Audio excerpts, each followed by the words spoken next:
وسيئات أعمالنا من يهده الله فلا مضل له ومن يضلل فلا هادي له أشهد أن لا إله إلا الله وأشهد أن محمدا عبده ورسوله أرسله بالهدى ودين الحق ليظهره على الدين كله ولو كره المشركون اللهم صل على محمد وعلى آل محمد كما صليت على إبراهيم وعلى آل إبراهيم وبارك على محمد وعلى آل محمد كما باركت على إبراهيم وعلى آل إبراهيم إنك حميد مجيد أما بعد فإن خير الكلام كلام الله وخير الهدي هدي محمد صلى الله عليه وسلم وشر الأمور محدثاتها وكل محدثة بدعة وكل بدعة ضلالة أيها الناس أوصيكم عباد الله وإياي بتقوى الله أعوذ بالله من الشيطان الرجيم شهر رمضان الذي أنزل فيه القرآن هدى للناس وبينات من الهدى والفرقان فمن شهد منكم الشهر فليصمه ومن كان مريضا أو على سفر فعدة من أيام أخرى يريد الله بكم اليسر ولا يريد بكم العسر ولتكملوا العدة ولتكبروا الله على ما هداكم ولعلكم تشكرون. സൃഷ്ടാവും പ്രപഞ്ച നാഥനുമായ അല്ലാഹുവിനെ സൂക്ഷിച്ച് ജീവിക്കണമെന്ന് ആദ്യം എന്നോടും പിന്നീട് നിങ്ങളോടും വസിയത്ത് ചെയ്യുന്നു. പരമകാരുണ്യകനായ റബ്ബ് നമ്മളെ അനുഗ്രഹിക്കട്ടെ. മാരകമായ രോഗങ്ങളിൽ നിന്നും അപകടങ്ങളിൽ നിന്നും പ്രയാസങ്ങളിൽ നിന്നും നാം ഏവരെയും അല്ലാഹു കാത്തു രക്ഷിക്കുമാറാകട്ടെ. പരിശുദ്ധമായ റമദാനിന്റെ ഏതാനും ദിനങ്ങൾ നമ്മൾ പിന്നിട്ടു. അൽഹംദുലില്ലാഹ്. റസൂൽ സല്ലല്ലാഹു അലൈഹി വസല്ലം പറഞ്ഞു, സ്വർഗത്തിന് 8 വാതിലുകളുണ്ട്. അതിൽ ഒരു വാതിലിന്റെ പേര് റയ്യാൻ എന്നാണ്. ലാ യദ്ഖുലുഹു ഇല്ല സായിമൂൻ. സ്വർഗത്തിന്റെ റയ്യാൻ എന്ന വാതിലിലൂടെ നോമ്പുകാരല്ലാത്ത ആരും പ്രവേശിക്കുകയില്ല. അല്ലാഹു നമ്മളെ അനുഗ്രഹിക്കട്ടെ. അവിടെ വിളിച്ചു ചോദിക്കപ്പെടും, ഐന സായിമൂൻ, നോമ്പുകാരെവിടെ? അവർക്കുള്ളതാണ് ആ വാതിൽ. എന്നിട്ട് റസൂൽ പറയാണ്, അവസാനത്തെ ആളും കടന്നു കഴിഞ്ഞാൽ ആ വാതിൽ അടക്കപ്പെടും, പിന്നീട് ഒരാളും അതിലൂടെ പ്രവേശിക്കുകയില്ല. റയ്യാനിന്റെ വാതിലൂടെ പ്രവേശിക്കാൻ അല്ലാഹു നമുക്ക് തൗഫീഖ് നൽകി അനുഗ്രഹിക്കുമാറാകട്ടെ. നമ്മുടെ മുഴുവൻ ഇബാദത്തുകളും സൽക്കർമ്മങ്ങളും അല്ലാഹുവിന് വേണ്ടിയാണ്. അതിന് പ്രതിഫലം നമ്മൾ പ്രതീക്ഷിക്കുന്നതും അല്ലാഹുവിൽ നിന്നാണ്. റസൂൽ സല്ലല്ലാഹു അലൈഹി വസല്ലം പറഞ്ഞു, കുല്ല അമല ഇബ്നു ആദം, ആദം സന്തതികളുടെ മുഴുവൻ കർമ്മങ്ങളും അല്ലാഹുവിനുള്ളതാണ്. അല്ലാഹു പറഞ്ഞതായിട്ടാണ് റസൂൽ പറയുന്നത്, കുല്ലു അമല ഇബ്നു ആദം ലീ അതിന് കൂലി കൊടുക്കുന്നത് ഞാൻ തന്നെയാണ്.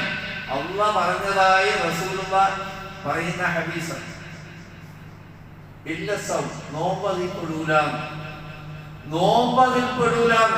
എല്ലാ സൽക്കർമ്മങ്ങളും അല്ലാഹുക്കുള്ളതാണ്. എല്ലാ സൽക്കർമ്മങ്ങൾക്കും പ്രതിഫലം കൊടുക്കുന്നതും അല്ലാഹുവാണ്. ഇല്ല സൗം, നോമ്പൊഴിച്ചെന്ന്. എന്നിട്ട് ഹദീസ് തുടരുന്നു, അതെനിക്ക് വേണ്ടി തന്നെയുള്ളതാണ്, അതുകൊണ്ട് അതിന്റെ പ്രതിഫലം നാം പ്രത്യേകം കൊടുക്കുന്നതാണ്. ഇബാദത്തുകൾക്ക് നൽകപ്പെടുന്ന പോലെയുള്ള പ്രതിഫലമല്ല. അതുകൊണ്ട് അതിനെ പ്രത്യേകം മാറ്റി നിർത്തി പറഞ്ഞു. അത് 10 തുടങ്ങുന്നതല്ല. എല്ലാ സൽക്കർമ്മങ്ങളും 10 ആരംഭിക്കുന്നു. അത് 700 ഇരട്ടിയോ ഉദ്ദേശത്തെയാകുന്നു. റമദാനിലെ വ്രതം അത് സബറുമായി ബന്ധപ്പെട്ടതാണ്. സബറിന്റെ പ്രതിഫലം കണക്കാക്കാൻ പറ്റാത്തതുമാണെന്ന് ഖുർആൻ ആവർത്തിക്കുന്നുണ്ടല്ലോ. സാബിരീങ്ങൾക്ക് നാം കണക്കില്ലാതെയാണ് പ്രതിഫലം കൊടുക്കുക. അതുകൊണ്ട് തന്നെ സൗമ സബറുമായി ബന്ധപ്പെട്ടതായതിനാൽ അതിന്റെ പ്രതിഫലം സാധാരണ ഇബാദത്തുകളുടെ പ്രതിഫലത്തിന്റെ കണക്കൂട്ടലല്ല, പ്രത്യേകമായ പ്രതിഫലമാണ് ഇതിന് കൊടുക്കുക. ആ പ്രതിഫലങ്ങളെല്ലാം ലഭിക്കുന്നവരിൽ അല്ലാഹു നമ്മെ തൗഫീഖ് നൽകി അനുഗ്രഹിക്കുമാറാകട്ടെ. ഈ 2 വചനങ്ങൾ പറഞ്ഞത് റമദാനുമായി ബന്ധപ്പെട്ടുകൊണ്ട് ആ മാസത്തിന്റെ ശ്രേഷ്ഠത, ഇത്ര ശ്രേഷ്ഠത നടക്കപ്പെട്ടത് എന്തുകൊണ്ടാണ്? അതിന്റെ കാരണവും ഖുർആൻ പറഞ്ഞു.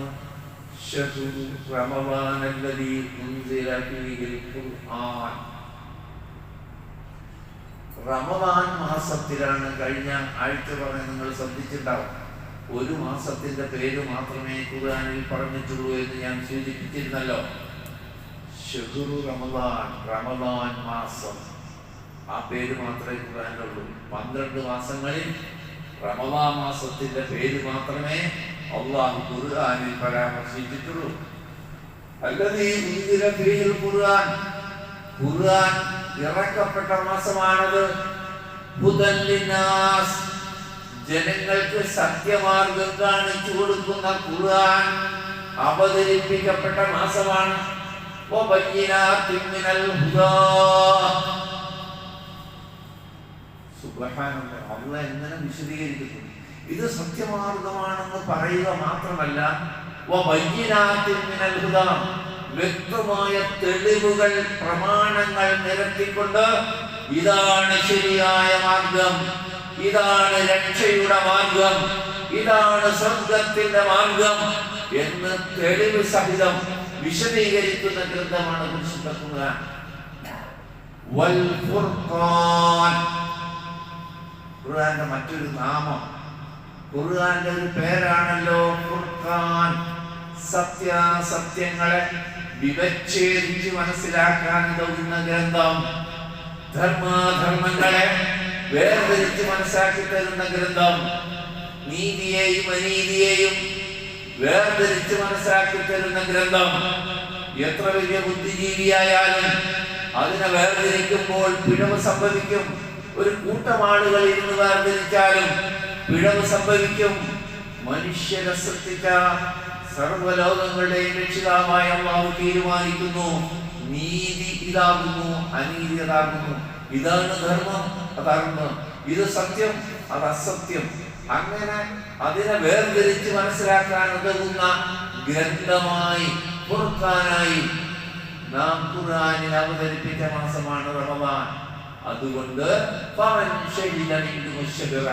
ഈ മാസത്തിൽ ജീവിച്ചിരിക്കുന്നവരൊക്കെയും നോമ്പനുഷ്ഠിക്കട്ടെ. അല്ലാഹുവിന്റെ കൽപ്പന.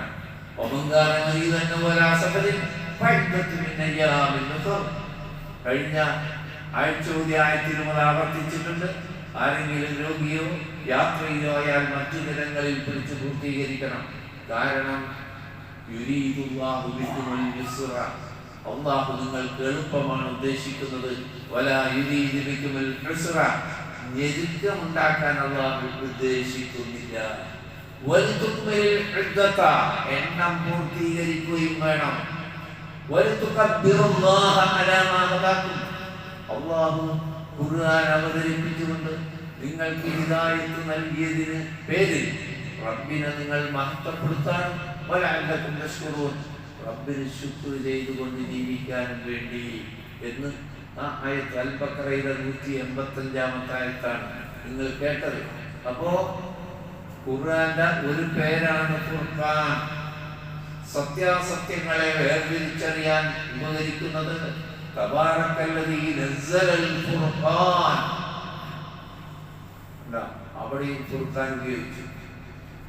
ഫുർഖാനിനെ അവതരിപ്പിച്ച അല്ലാഹു അനുഗ്രഹപൂർണരായിരിക്കുന്ന തന്റെ ദാസന്റെ മേൽ, തന്റെ ദാസനായ മുഹമ്മദ് നബി സല്ലല്ലാഹു അലൈഹി വസല്ലമയുടെ മേൽ ഫുർഖാനായ ഖുർആനിനെ അവതരിപ്പിച്ച അല്ലാഹു അനുഗ്രഹപൂർണനാകുന്ന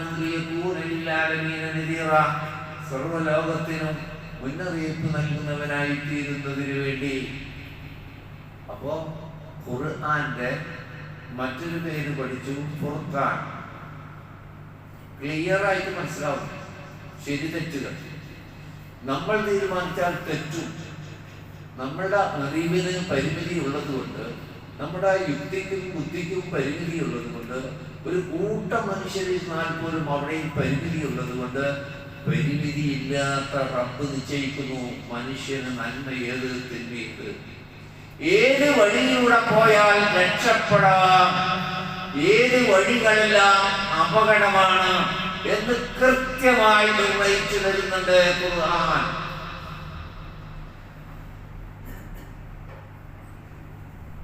ആ ഖുർആനിനെ ആശയമറിഞ്ഞ് പൊരുളറിഞ്ഞ് അത് നമ്മൾ നെഞ്ചേറ്റിയാൽ, അതിൽ നിന്ന് ഇൽമ് നേടിയാൽ, ആ ഇൽമനുസരിച്ച് അമല് ചെയ്താൽ, പ്രിയപ്പെട്ടവരെ, നോമ്പുകാലത്ത് ഖുർആന്റെ ഓത്ത് വർദ്ധിച്ചിട്ടുണ്ട്. മിക്കവാറും പകലുകളിലും രാവുകളിലും ആളുകൾ ഖുർആൻ ഓതിക്കൊണ്ടിരിക്കുന്നുണ്ട്. പുണ്യം കിട്ടാൻ തന്നെയാണ്.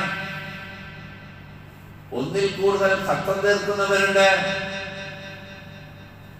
ഹിദായത്ത് കിട്ടൂല കേട്ടോ. ഖുർആനിൽ നിന്ന് ഹിദായത്ത് കിട്ടൂല. അള്ളാഹുവിനെ ഫുർഖാനാവൂല. ആ ഖുർആൻ ഫുർഖാനാവൂല. ഓതിക്കൊണ്ടിരിക്കുന്നവനെ എന്താണത് എന്ന് അറിയുന്നവർക്കാണ് അത് ഫുർഖാനാവുക. എന്റെ റബ്ബ് എന്നോട് എന്താണ് ഇതിലൂടെ പറയുന്നത് എന്ന് എറിഞ്ഞ് പാരായണം ചെയ്യണം.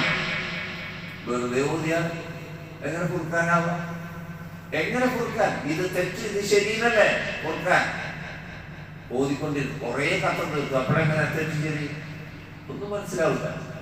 അതെന്താണെന്ന് അറിഞ്ഞ് അതിൽ നിന്ന് ഇൽമ് നേടി, ശ്രദ്ധിക്കുക, ഖുർആനിൽ നിന്ന് ഇൽമ് നേടി അത് വെച്ച് അമൽ ചെയ്തവർ മാത്രമേ രക്ഷപ്പെടൂ.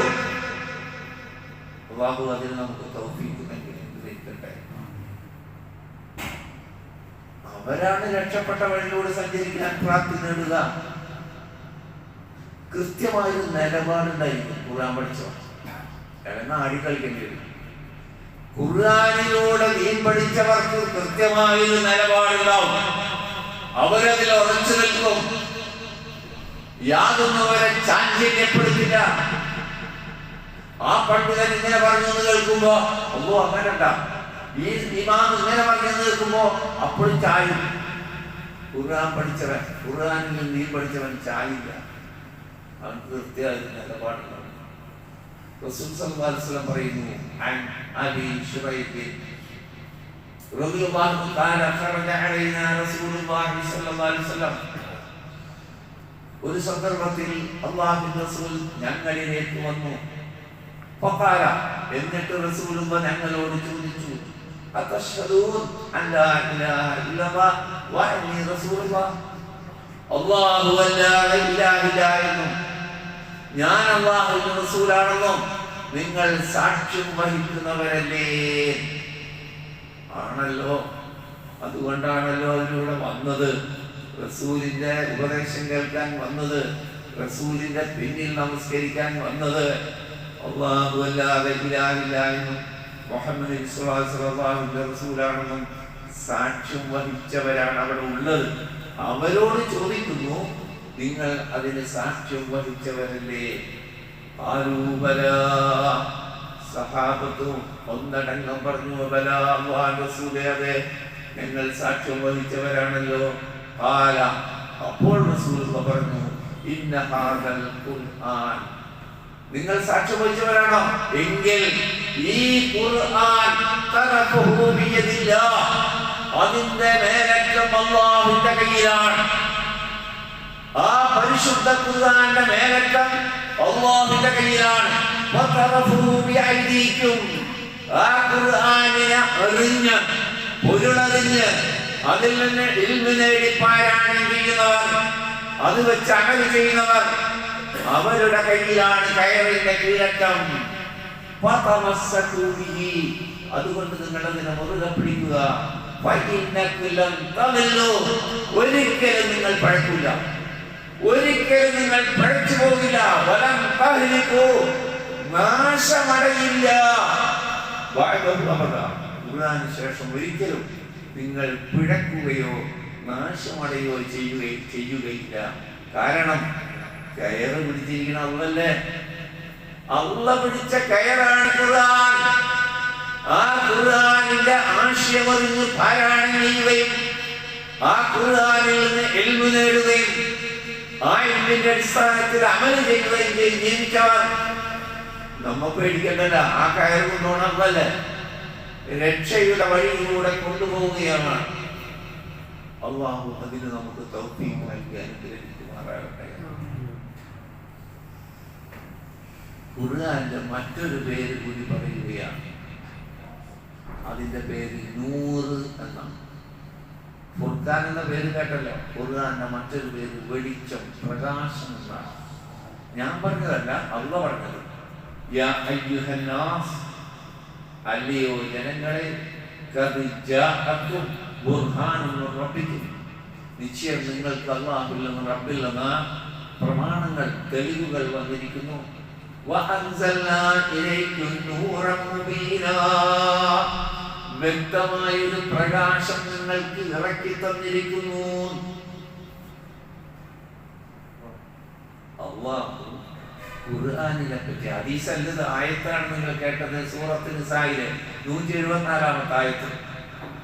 അല്ലാഹു നിങ്ങൾക്ക് ഒരു പ്രകാശം ഇറക്കി തന്നിരിക്കുന്നു. അറാഫിൽ പറഞ്ഞതോ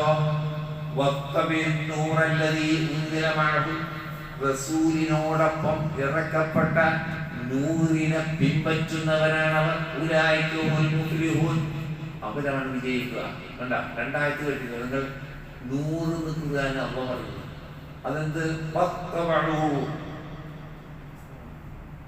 കറൂന്നല്ല, ഓദീന്നല്ല, ആ ഖുർആനിനെ പിൻപറ്റി. ഓദിയാനെ പിൻപറ്റാൻ പറ്റുക? ഓതുന്നവരെങ്ങനെയാ ഖുർആനെ പിൻപറ്റുക? അവർ ഓതിക്കൊണ്ടിരിക്കും, പിന്നെ ഓതും. എന്താണ് ഈ ഖുർആൻ, അല്ലാഹുവിന്റെ കലാം എന്നോട് സംസാരിക്കുന്നത്? യാ അയ്യുഹല്ലദീന ആമനൂ എന്ന് വിളിച്ചുകൊണ്ട് ഖുർആൻ പറയുന്നത് കുറെ കൽപ്പനകളാണ് നമ്മൾ ചെയ്യേണ്ടത്, മുഅ്മിനീങ്ങൾ. പിന്നെ കുറെ നിരോധങ്ങളാണ്, ചെയ്യരുത്. യാ അയ്യുഹല്ലദീന ആമനൂ, ഖുർആന്റെ അനുയായികളോട് അല്ലാഹു വിളിച്ചിട്ട് പറയുന്നത് നിങ്ങൾ ഇന്നിന്റെ കാര്യം ഇങ്ങനെ ചെയ്യണം. കുറെ ആയത്തെന്നറിയോ, നിങ്ങൾ ഇങ്ങനെ ചെയ്യരുത്. അല്ലാഹ് കൽപ്പിച്ചതും അല്ലാഹ് വിരോധിച്ചതും ഇതറിയുന്നവനാണ് കൽപ്പന ജീവിതത്തിൽ പാലിക്കുക, അല്ലാഹ് നിരോധിച്ചതിനെ വിട്ടു നിൽക്കാൻ പറ്റുക. അപ്പൊ ഈ വെളിച്ചം വെറുതെ പാരായണം ചെയ്യുന്നവർക്ക് ഈ വെളിച്ചം കിട്ടില്ല. എല്ലാവരും ആശ്വസിക്കുന്ന ഞാൻ ഓതുന്ന ഒരു കത്തം തീരാറായവരുണ്ട്. പിത്ത കുറച്ച് ദിവസമായിട്ട് അത്ര അധികം ഓതുന്നവരുണ്ട്. പകലും രാവും ഒരു പേജിന്റെ ആശയം മനസ്സിലാക്കാൻ ശ്രമിച്ചിട്ടുമില്ല. ഖുർആന്റെ പരിഭാഷകളോ വ്യാഖ്യാന ഗ്രന്ഥങ്ങളോ നമ്മുടെ കയ്യിലുണ്ടായാൽ പോലും, അല്ലെങ്കിൽ പള്ളിയിലുണ്ടാവും, പള്ളിയിൽ നിസ്കരിക്കാൻ ഒരു കുറച്ച് സമയം ഇരുന്നാൽ ഒരു പേജ് ഓതിയിട്ട് എന്താണ് അല്ലാഹു പറയുന്നത് അറിയാൻ നേരം കിട്ടിയിട്ടില്ല. ആ അറിയുമ്പോഴാണ് ആ പ്രകാശം, ആ പ്രകാശത്തിന്റെ ഗുണം എന്താ? നേരത്തെ പറഞ്ഞില്ലേ, ആ കയറ് പിടിച്ചു പോകുന്നത് അള്ളാണ്. ആ കയറുമ്പോൾ പിടിച്ച് നമ്മളോട് വായിക്കൊടുത്താൽ മതിയല്ല, പേടിക്കണ്ടല്ല. അപകടമുള്ളത്തിൽ കൂടെ അള്ള കൊണ്ടുപോകില്ലോ. കുഴിയും കല്ലും കുപ്പിച്ചില്ലും മൂർക്കം പാമ്പുള്ളവർക്ക് കൂടെ അള്ള കൊണ്ടുപോകില്ല. വൃത്തികേടുകളും ചാണവും അമേദ്യവും കിടക്കുന്ന വഴിയിലൂടെ അള്ള കൊണ്ടുപോകില്ല. സുരക്ഷിതമായ ശുദ്ധമായ മാർഗത്തിലൂടെ സ്വർഗത്തിൽ അവസാനിക്കുന്ന ഒരു വഴിയിലൂടെ റബ്ബ്, അതാണ് സിറാത്തുൽ മുസ്തഖീം, അതാണ് ഈ ഖുർആന്റെ വെളിച്ചം നമുക്ക് നൽകുന്ന വെളിച്ചം. അതുകൊണ്ട് നമ്മൾ തീരുമാനമെടുക്കുക, ഈ നോമ്പ് കാലത്തെങ്കിലും ഖുർആൻ ഇറങ്ങിയ മാസമെന്ന് നമുക്ക് ബോധ്യപ്പെട്ട, ഖുർആൻ നമ്മളോട് പറഞ്ഞ ഈ മാസത്തിലെങ്കിലും ഖുർആൻ ഓതും എന്നല്ല പ്രതിജ്ഞ എടുക്കേണ്ടത്. ഖുർആന്റെ അർത്ഥം ഞാൻ പഠിക്കും, പഠിക്കാവുന്ന സന്ദർഭങ്ങളെ നമ്മൾ ഉപയോഗിക്കും. എത്രയോ കൊല്ലമായി എല്ലാ ഞായറാഴ്ചയും നമുക്കിവിടെ രാവിലെ ക്ലാസ് ഉണ്ട്. വളരെ കുറച്ച് ആളുകൾ മാത്രമാണ് അതിൽ പങ്കെടുക്കുന്നത്.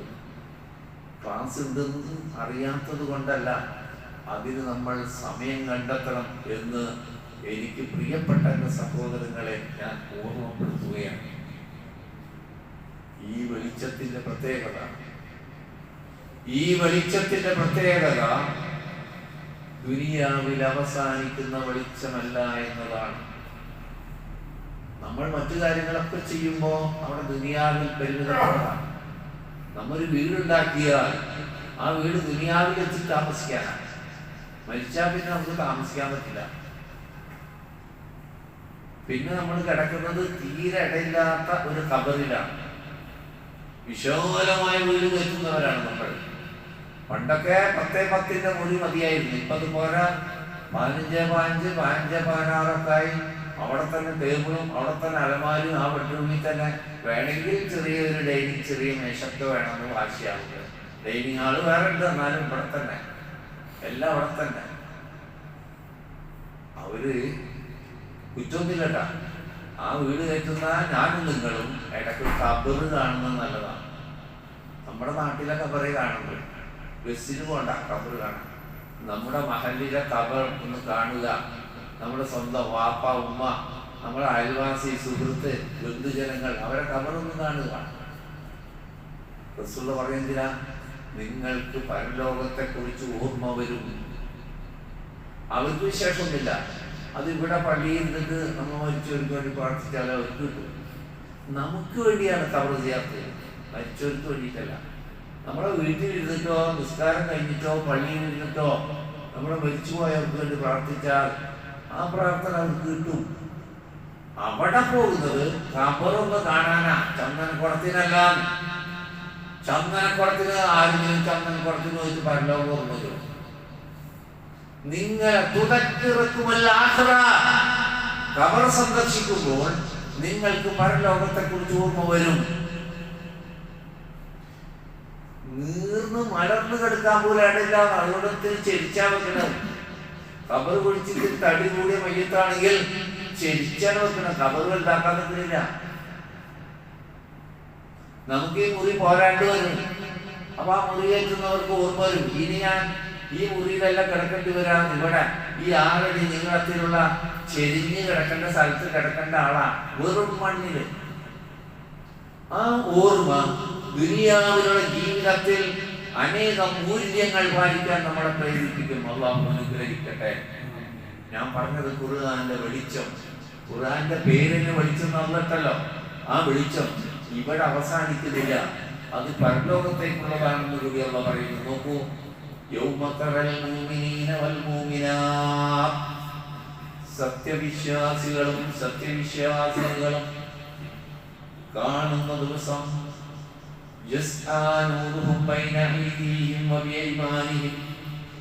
അവരുടെ പ്രകാശം മുന്നിലൂടെയും വലതുവശത്തുകൂടിയും പരലോകത്ത് ഇങ്ങനെ പാഞ്ഞു പോകുന്നു.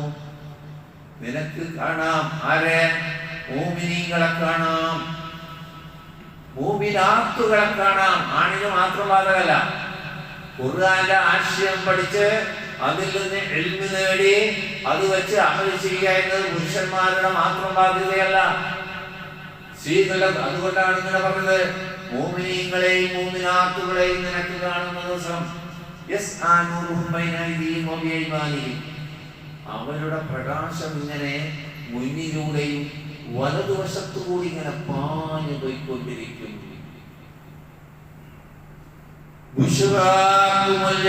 അവരോട് ഇങ്ങനെ പറയപ്പെടും, ഇന്ന് നിങ്ങൾക്കുള്ള സന്തോഷ വാർത്ത,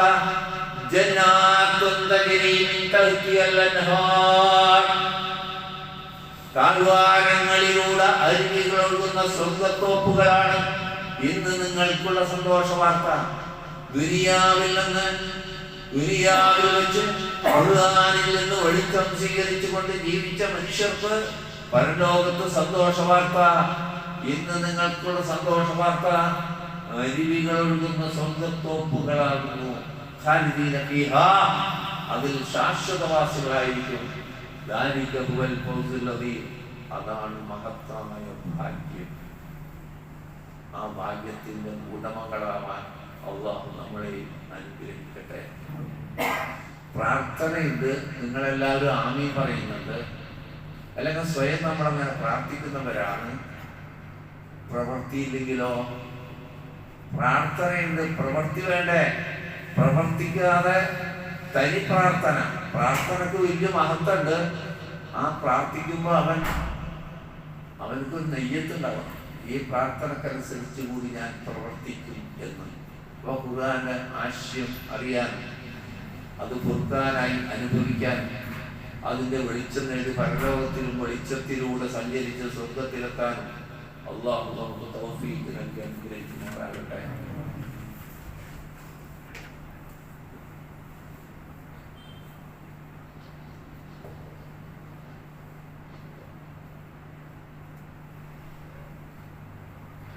അൽഹംദുലില്ലാഹ്.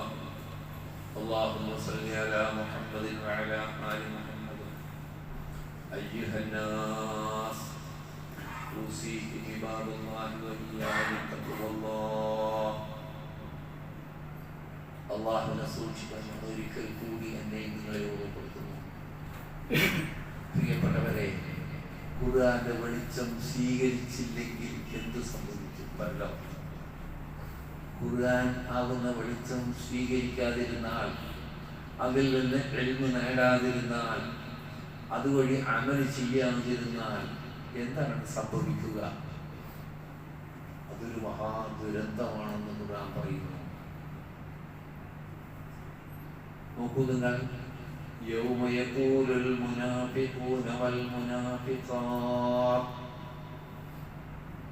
ആ കേട്ട ആയത്തിന്റെ തുടർച്ചയായിട്ടാണ് ഈ ആയത്ത്. മുഅ്മിനീങ്ങൾ വെളിച്ചം ഇങ്ങനെ പാഞ്ഞുകൊണ്ടിരിക്കും. ആ വെളിച്ചത്തിന്റെ അവസാനം ഒരു സ്വർഗത്തിലാണ് അവസാനിക്കുക എന്ന ആയത്തിന്റെ തുടർച്ചയായി സൂറത്ത് ഹദീദിലെ 13-ാമത്തെ ആയത്തിൽ പറയുന്നു അല്ലാഹ്, കപടന്മാരായ ആണുങ്ങളും പെണ്ണുങ്ങളും പറയും.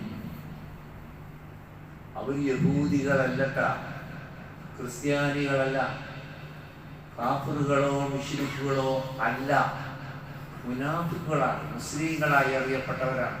അതാണ് നമ്മൾ പേടിക്കേണ്ടത്. നബി സല്ലല്ലാഹു അലൈഹി വസല്ലം പിന്നിൽ നിന്ന് നമസ്കരിക്കുക, അതിന്റെ എന്താ ഭാഗ്യം? റസൂലിന്റെ പിന്നിൽ നിന്ന് നമസ്കരിച്ചു കൊണ്ടിരുന്നവരെ പറ്റിയാ പറയുന്നതല്ല. വിചാരിക്കും വേറെ ഏതോ ജാതിക്കാരെ പറ്റിയാണ്. അല്ല, മുസ്ലിങ്ങളുടെ കൂടെ തന്നെ ജീവിച്ചിരുന്ന, മുസ്ലിങ്ങളായി അറിയപ്പെട്ട, പലയിടത്തും യുദ്ധത്തിന് പോലും മുസ്ലിങ്ങളെ കൂടെ പോയ ആളുകൾ, അവരാണ് കപട വിശ്വാസികൾ. അന്നേ ദിവസം ആ കപടന്മാര് വിശ്വാസികളോട് പറയുന്നു, നിങ്ങളൊന്ന് നിൽക്കണേ, ഞങ്ങളെ കൂടി ഒന്ന് പരിഗണിക്കണേ എന്ന് പരലോകത്ത്. അവര് ഇരുട്ടിലാണ്. വെളിച്ചത്തിൽ സഞ്ചരിക്കുന്ന മുഅ്മിനീങ്ങളോട് ഒന്ന് നിൽക്കേ.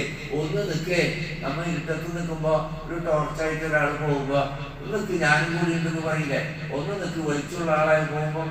അതുപോലെ പരലോകത്ത് ഈ കപടന്മാർ, ഖുർആന്റെ പൊരുളറിയാത്ത, ആ ഇൽമനുസരിച്ച് അമൽ ചെയ്യാത്ത, ദൃഢബോധ്യമില്ലാത്ത ആളുകൾ പറയുന്നു മുഅ്മിനീങ്ങളോട്, ഒന്ന് നിൽക്കണേ, ഞങ്ങളെയും ഒന്ന് പരിഗണിക്കണേ,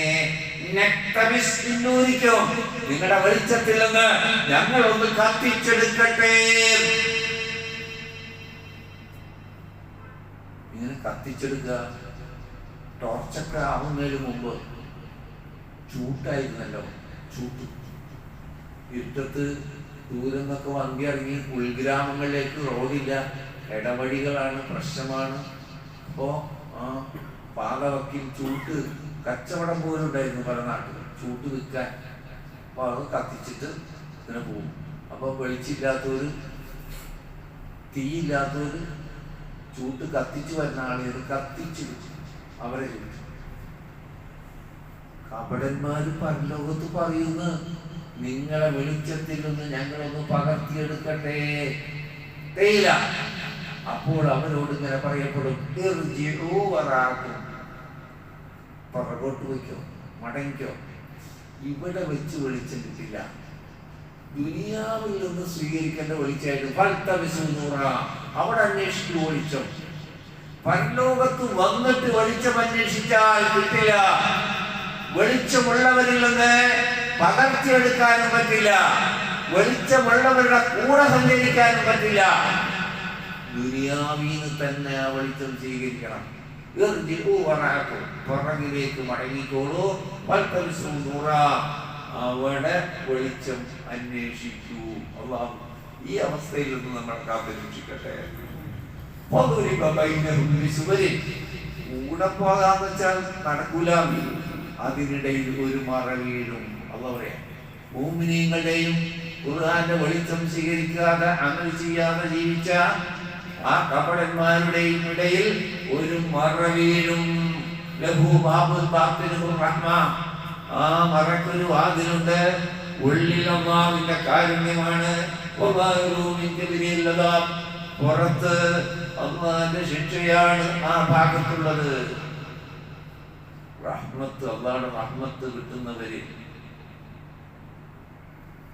ശിക്ഷയിൽ നിന്ന് രക്ഷപ്പെടുന്നവര് അല്ലാഹു നമ്മെ ഉൾപ്പെടുത്തിയിരിക്കുമാറാകട്ടെ.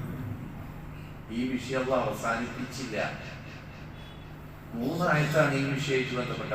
ആദ്യം കേട്ടു, മുഅ്മിനീങ്ങൾ പ്രകാശത്തിലൂടെ സഞ്ചരിക്കുന്നു. അത് ഹദീദിലെ 12-ാമത്തെ ആയത്ത്. 13-ാമത്തെ ആയത്ത് നിങ്ങൾ കേട്ട, കപടന്മാര് നിൽക്ക്, നിങ്ങളെ ചൂട്ടുമെന്നൊന്ന് ഞങ്ങൾ കത്തിച്ചോട്ടെ വെളിച്ചം, ഞങ്ങൾ ഇരുട്ടിലാണ്, ഞങ്ങൾക്കൊന്ന് സഞ്ചരിക്കാൻ വെളിച്ചം വേണം നിങ്ങളെന്ന്. അപ്പോഴാണ് ഇവിടെ വെളിച്ചം കിട്ടില്ല, പുറകോട്ട് പോയിക്കോ, ദുനിയാവിലേക്ക് തിരിച്ചു പോയിട്ട് വെളിച്ചം അന്വേഷിക്കുക. അവിടെ പോയിട്ട് മടക്കില്ല എന്ന് നമുക്കറിയാം. 14-ാമത്തെ ആയത്ത് കൂടി കേൾക്കും നമ്മൾ. യുനാദൂനഹും, ആ കപടന്മാര് വിശ്വാസികളോട് വിളിച്ചു ചോദിക്കുന്നു, അലന്നക്കും മാക്കും, ഞങ്ങളും നിങ്ങളുടെ കൂടെ തന്നെയായിരുന്നല്ലോ. ജൂതന്മാരെല്ലാം, ക്രിസ്ത്യാനികളെല്ലാം, മുശ്രിക്കുകളല്ല, കാഫിറുകളല്ലത്, ഞങ്ങൾ നിങ്ങളുടെ കൂടെ തന്നെ ജീവിച്ചിരുന്നവരായിരുന്നല്ലോ. വിശ്വാസികൾ പറയുന്നു, അതേ, നിങ്ങൾ ഞങ്ങളുടെ കൂടെ തന്നെ ഉണ്ടായിരുന്നു. വലാകിന്നക്കും ഫതൻതും, നിങ്ങൾ ഫിത്നയിൽ അകപ്പെട്ടു. ഫതൻതും അൻഫുസക്കും, നിങ്ങൾ നിങ്ങളെ തന്നെ ഫിത്നയിലാഴ്ത്തി. നമ്മ ഒന്നിച്ചെന്നായിരുന്നു, എല്ലാവരും ഒന്നിച്ചായിരുന്നു, അങ്ങനെ തന്നെ തുടരാമായിരുന്നു.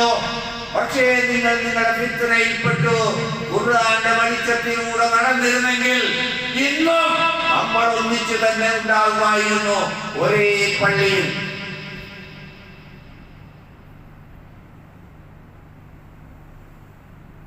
ഖുർആന്റെ വെളിച്ചം അടിസ്ഥാന വിഷയം നേരെ സ്വീകരിച്ചിരുന്നുവെങ്കിൽ നിങ്ങൾ നിങ്ങളെ തന്നെ ഫിത്നയിൽ ആഴ്ത്തിയതാണ്. എന്തെല്ലാം പ്രതീക്ഷകളൊക്കെ വെച്ച് പുലർത്തി. ഒന്നിലും ഉറപ്പുണ്ടായിരുന്നില്ല. ഞാൻ പറഞ്ഞല്ലോ, ഖുർആന്റെ വെളിച്ചം സ്വീകരിച്ച ഉറച്ച നിലപാടാ. നമ്മളെ വീട്ടിലൊരു കല്യാണത്തിന് വിചാരിക്കാൻ നിങ്ങളെ, നമ്മളെ വീട്ടിലൊരു കല്യാണത്തിന്, നമ്മളെ മോന്റെ മോളെ ഒരു കല്യാണം. അപ്പോഴാണ് അപ്പുറത്ത് നമ്മ പരിചയമുള്ള ആൾക്കാർ നമ്മളെ ക്ഷണിക്കുമല്ലോ. നമ്മളോട് കല്യാണത്തിന് വിളിക്കാണ്ടിരിക്കില്ല. പോവോ? നമ്മളെ വീട്ടിൽ കല്യാണ്ടാകുമ്പോ നമ്മളെ വീട്ടിൽ തന്നെയല്ല പങ്കെടുക്കുക. ഒത്തിരി വലിയ കല്യാണം കൊണ്ട് അങ്ങോട്ട് പോവും. എന്നെ വിളിച്ചതാണെന്ന് കൊണ്ട് പോകും. എന്നെ വിളിച്ചു അതുകൊണ്ട് പോയി എന്ന് പോവോ? നമ്മുടെ വീട്ടിൽ കല്യാണം നമ്മളെ വീട്ടിൽ തന്നെ നമ്മൾ പങ്കെടുക്കുക. സംശയം എപ്പോഴും നിങ്ങളുടെ മനസ്സിൽ ഉറച്ച നിലപാടിലേക്ക് വരാൻ വ്യാമോഹങ്ങൾ നിങ്ങളെ വഞ്ചിച്ചു കളഞ്ഞു. അള്ളാന്റെ കൽപ്പന വരുന്നത് വരെ ആ പരമവഞ്ചകനായ പിശാച് നിങ്ങളെ വഞ്ചിച്ചു കളഞ്ഞിട്ടോ. അതുകൊണ്ട് നമുക്ക് കരണീയമായത് അള്ളാന്റെ ഖുർആന്റെ വെളിച്ചത്തിലേക്ക് ആ ഇൽമ് നേടി അതനുസരിച്ച് ദീനിൽ ജീവിച്ചാൽ നമ്മൾ ഒറ്റക്കെട്ടാണ്, ഒരേ മനസ്സാണ്, ഒരേ ശരീരമാണ്, ഒന്നിച്ച് മുന്നോട്ട് പോകാൻ കഴിയും. ഇവിടെ നിന്ന് സ്വീകരിക്കുന്ന വെളിച്ചം വഴി പരലോകത്തും വെളിച്ചത്തിൽ സഞ്ചരിച്ച് സ്വർഗത്തിലേക്ക് എത്താൻ അള്ളാഹു നാം ഏവർക്കും തൗഫീഖ് നൽകി അനുഗ്രഹിക്കുമാറാകട്ടെ. اللهم اغفر للمؤمنين والمؤمنات والمسلمين والمسلمات الأحياء منا والأموات إنك مجيب الدعوات يا قاضي الحاجات. اللهم ربنا آتنا في الدنيا حسنة وفي الآخرة حسنة وقنا عذاب النار.